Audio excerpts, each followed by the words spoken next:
అందరికీ నమస్కారం. ముఖ్యంగా తెలియజేయవలసింది ఏంటంటే, ఇది భైరవ స్వామి దేవాలయం. ఈ దేవాలయాన్ని దర్శించి శ్రీ లక్ష్మీ నరసింహస్వామి దేవస్థానం సింహాచలం దర్శనం చేసుకుంటారు. క్షేత్రపాలికనిగా స్వామి యొక్క శ్రేయభిలాషిగా అందరూ కొలుస్తారు. ఖచ్చితంగా ఈ దేవాలయానికి అందరూ వెళ్ళటం జరుగుతుంది.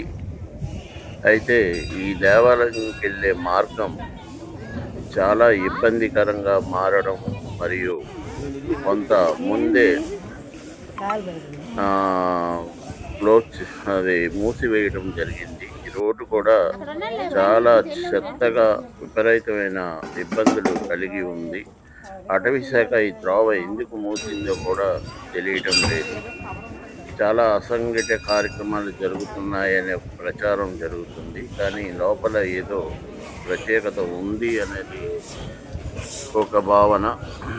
ప్రజలకైతే అందరూ అందుబాటులో ఉండవలసింది కాబట్టి ఖచ్చితంగా ఈ సేవలు ప్రజలకి అందివ్వాలి. రోడ్డు మార్గం చాలా ఇబ్బందికరంగా ఉంటుంది.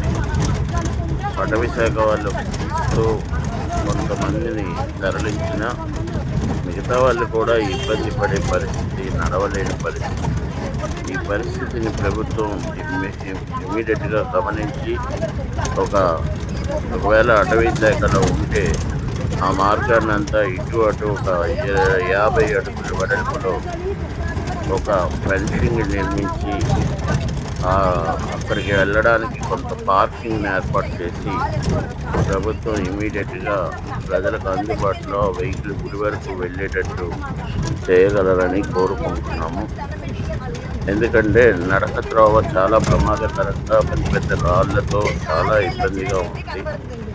ఇది గమనించవలసిన ప్రభుత్వానికి కూడా తెలుసు, కానీ సరిగ్గా దాని మీద ప్రజలకు ఇబ్బంది పెట్టడం అనేది కరెక్ట్ కాదు. ఎందుకంటే దేవుడి దగ్గరికి వెళ్ళడానికి ఎవరు అన్నికమైన పనులు చేయరు. ఎందుకంటే మహా అయితే ఒక 20-25 పోల్స్ పడి లైట్లు కూడా వేయడానికి అవకాశం ఉంటుంది.